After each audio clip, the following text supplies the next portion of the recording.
අවුරුදු 100කටත් වඩා පරණ SSC ක්‍රිකට් ක්ලබ් එක බලන්න යන්න. අද අපි යන්න හදන්නේ මහේල් ජයවර්ධන, චරිත් අසලංක, දසුන් ශානක, කුසල් මෙන්ඩිස් වගේ ලංකාවේ ජාතික ක්‍රිකට් කණ්ඩායම් ක්‍රීඩකයන් දායාද කළ SSC ක්ලබ් එක බලන්න.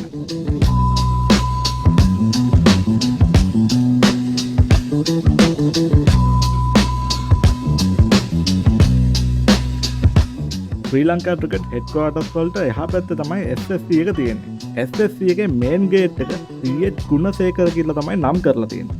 ඒකටත් විශේෂ හේතුවක් තියෙනවා. CH ගුණසේකර කියන්නේ 1920 දී එංගලන්තයේ කවුන්ටි ක්‍රිකට් ගහපු පළවෙනි ශ්‍රී ලාංකිකයා. ඉතින් ඔහුට ගෞරවයක් විදියට මේන් එන්ට්‍රන්ස් ගේට් එක ඔහුගේ නමින් නම් කරලා තියෙනවා. මේ විදියට අපි SSC එක ඇතුළට යනකොට අපිට මුලින්ම හම්බ වෙනවා බාර් ඇන්ඩ් ලවුන්ජ් ඒරියා එකක්. මේ අය ගැන නම් අමුතුවෙන් කියන්න ඕනේ නැහැනේ. මෙතන ඉන්නේ ලංකාවේ ප්‍රෙසිඩන්ට්ස්ලා ගවර්නර්ස්ලා වගේ අය.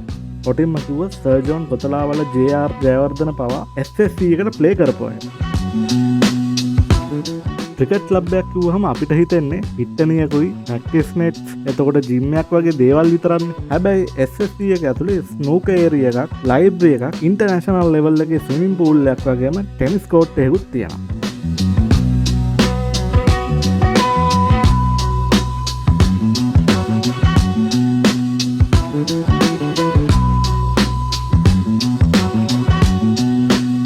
මේ තියෙන මම ඉස්සල්ලා කිව්වේ ස්නූකර් ඒරියා එක.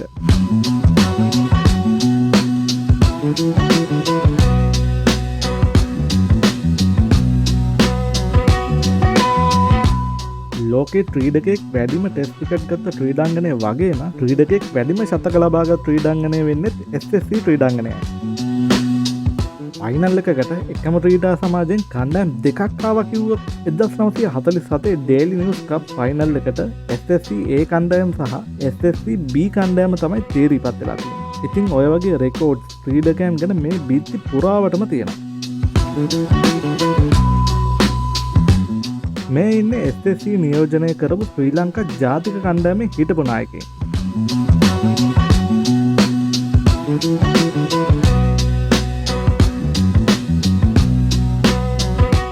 මෙතනින් ඇතුළට ගියාම අපිට හම්බෙනවා SSC එකේ members only bar area එක. මෙතනට නම් හරිම ලස්සන view එකක් තියෙන්නේ. මැච් එකක් යන වෙලාවට මෙතනින් නම් බලන්න තිබ්බනම් ඒක වෙනම experience එකක් වෙයි.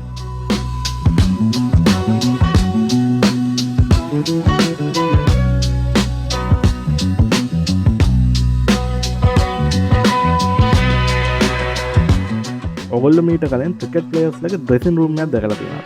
මේ තියෙන්නේ SSC එකේ ඩ්‍රෙසින් රූම් එක. මේ තියෙන්නේ හෝම් ටීම් එකේ ඩ්‍රෙසින් රූම් එක. එහා පැත්තේ තියෙන්නේ එවේ එහෙම නැත්නම් විසිටින් ටීම් එකේ ඩ්‍රෙසින් රූම් එක.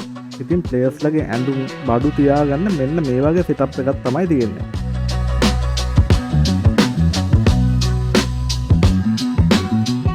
මෙතනින් තමයි ප්ලේයර් කෙනෙක් ඩ්‍රෙසින් රූම් එකේ ඉඳලා ග්‍රවුන්ඩ් එකට යන්නේ. සාමාන්‍යයෙන් තරඟ තියෙන දවස්වලට මෙතනට වෙන කිසිම කෙනෙක්ට යන්න බෑ. සාමාන්‍යයෙන් මෙතනින් යන්න පුළුවන් වෙන්නේ ප්ලේයර්ස්ලටයි, අම්පයර්ස්ලටයි, නිලධාරීන්ටයි විතරයි.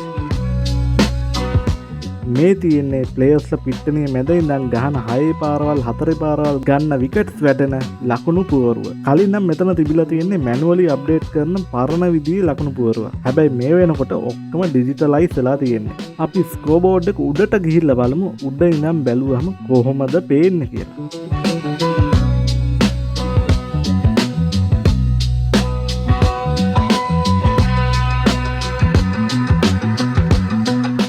මෙන්න මෙතන තමයි ස්කෝබෝඩ් එක අප්ඩේට් කරන සියලුම නිලධාරීන් ඉන්නේ.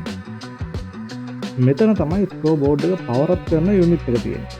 හැබැයි ඉන්ටර්නැෂනල් ලෙවල් එකේ මැච් එකක් තියෙනකොට 100%ම ජෙනරේටර් වලින් තමයි පවර් අප් වෙන්නේ. දැන් අපි මේ ඉන්නේ ස්කෝබෝඩ් එකේ උඩම අර ඔරලෝසුව තියෙන කොටසේ. මෙන්න මේ විදිහට තමයි උඩ ඉඳන් ග්‍රවුන්ඩ් එක දිහා බැලුවහම පේන්නේ.